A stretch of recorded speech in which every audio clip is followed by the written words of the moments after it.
ओम नमो नारायण। गोस्वामी महापुरुषों, आप सभी का हम अभिनंदन करते हैं। अभी हमारे गोस्वामी इतिहास परिचय चैनल पर आप विभिन्न विषयों पर चर्चा, अपनी समाज संबंधी चर्चा होगी पर विभिन्न विषय, मतलब कहने का ये है कि जिन विषयों का गोस्वामियों से संबंध रहा है उन पर चर्चा हम करते रहेंगे। अभी हम देख रहे हैं, हमारे पास में एक पुस्तक थी, गोस्वामी नाम ही था उसका, गोस्वामी इतिहास परिचय। उससे हमने आपको 4-5-6 वीडियो प्रस्तुत किए। और अभी होशंगाबाद से ही, जिसे आजकल नर्मदापुरम कहते हैं, 8 वर्ष तक, यानी 1985 तक, इसके पूर्व से लेके 8 वर्ष तक गोस्वामी विभूति नाम की पत्रिका सारे देश में जाती थी। द्विमासिक पत्रिका, देखने में छोटी लगे, घाव करे गंभीर, आकार बहुत छोटा था, पर बड़े बड़े विद्वानों ने उसकी सराहना की। अभी हम आपको उसमें से कुछ जो समय समय पर जानकारी हमें प्राप्त हुई और जो हमने उस पत्रिका में जो लेख दिए हैं, छोटे छोटे रूप में एक एक वीडियो आपको बना रहे हैं, एक एक अंक का जानकारी दे रहे हैं आपको।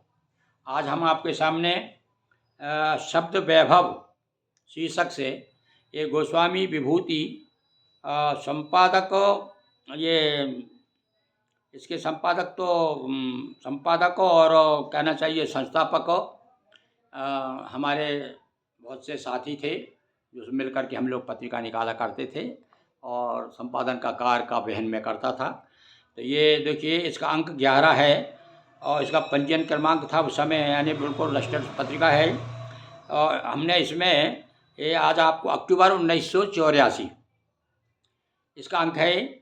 ये थोड़ा सा मैं चाहो तो आप दिखा दूँ, क्योंकि ये सब मैंने बदे हुए, आज बहुत पुराना निकाला है मैंने भंडार आप लेख के लिए, कि कम से कम ये सुरक्षित रहे और आप लोग समाज में जागृति हो। या आज हम चर्चा कर रहे हैं यति, ऋषि और ब्राह्मण। अब यहाँ पर शब्द देखिए, शब्दों में एक रूपता देखिए। विद्वानों ने कहा कि यति और ब्राह्मण और सन्यासी, इनमें कोई विशेष अंतर नहीं है, उनका एक ही अर्थ में है, अर्थ एक ही निकलता है। आपके क्रियाकलाप अलग हो सकते हैं। तो देखिए, यति के बारे में आज चर्चा करते हैं। यत अर्थात यत के यानी क्या होता है? यत यानी प्रयत्न करना। यति किसे कहते हैं? प्रयत्न करना, मेहनत करना, यम ऊपर से रोकना, संयम करना, और संयम करने वालों को भी यति कहते हैं। जिसको गोस्वामी कहते हैं ना भाई, गो यानी जो गो इंद्रियों को जिसने बस में कर लिया हो, संयम कर लिया हो, वही गोस्वामी, वो यति। और गीता के, अब देखिए कुछ मैंने प्रमाण भी दिए हैं।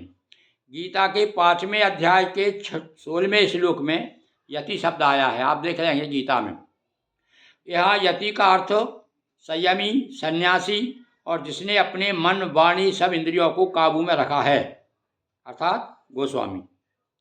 अब ऋषि के बारे में सुनिए। जो जाता है, ऋषि यानी ऋषि का अर्थ क्या हुआ? समानार्थी। क्या सोचे में ऋषि किसे कहते हैं? तो जो जाता है, प्रगति करता है, ज्ञान को ढूंढता है, पाता है, अज्ञान और सामाजिक दोषों को दूर करता है, वह ऋषि है। देखिए, ऋषि कोई अलग से सींग नहीं होते। ऋषि का ये पहचान है, इतने गुण यदि इसमें आप में भी यदि है वो गुण, हम आपको ऋषि कह करके संबोधन कर सकते। गीता भाष्य में श्री शंकराचार्य ने ऋषिया का अर्थ किया है। गीता भाष्य लिखा है शंकराचार्य। बड़े बड़े जितने विद्वान हुए, महापुरुष हुए, सबने भाष्य लिखा है गीता पर और आपका उपनिषदों पर, संहिताओं पर, सबने भाष्य लिखे। इसलिए तो जगत गुरु मानते हैं। 3 चीज़ जो है, 3 ग्रंथ हैं, उनका भाष्य जो भी लिखता है, जिसने लिखे हैं, उनको जगत गुरु की उपाधि दी गई।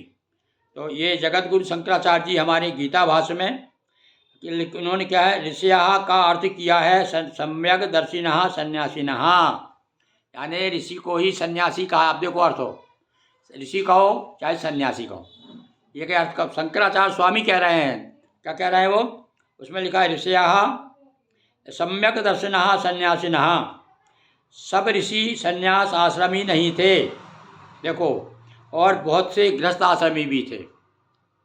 अब सारे ऋषि जो थे कुछ तो सन्यासी थे, कुछ और गृहस्थ आश्रम थे। अब ब्राह्मण शब्द पर चर्चा करते हैं। देखिए, जो ब्रह्म को जानता है वह ब्राह्मण है। गीता में 2:46 में ब्राह्मण शब्द आया है, दूसरे अध्याय के 46वें श्लोक में। यहाँ पर शंकराचार्य जी ने उसका अर्थ सन्यासी किया है। ब्राह्मण का अर्थ क्या किया है, सन्यासी। अब ब्राह्मण ही तो सन्यासी होता है भाई, पहले के समय था, अब तो कोई भी सन्यासी हो जाता है। गोस्वामी जी ने लिख दिया ना कि नारी मुई गृह संपत्ति नासी मूल मुड़ाए भाई सन्यासी। तो ऐसे सन्यासी चर्चा नहीं कर रहे हम, जो मूल रूप से जो दशनाम उपाधिधारी हैं, जो चले आ रहे हैं चिरकाल से, आदिकाल से, वेद काल से, उन सन्यासियों की चर्चा हो रही है।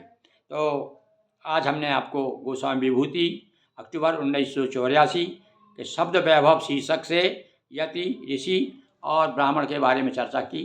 आपकी प्रतिक्रियाओं का हमें इंतज़ार रहेगा, प्रतीक्षा रहेगी। बहुत बहुत ओम नमो नारायण।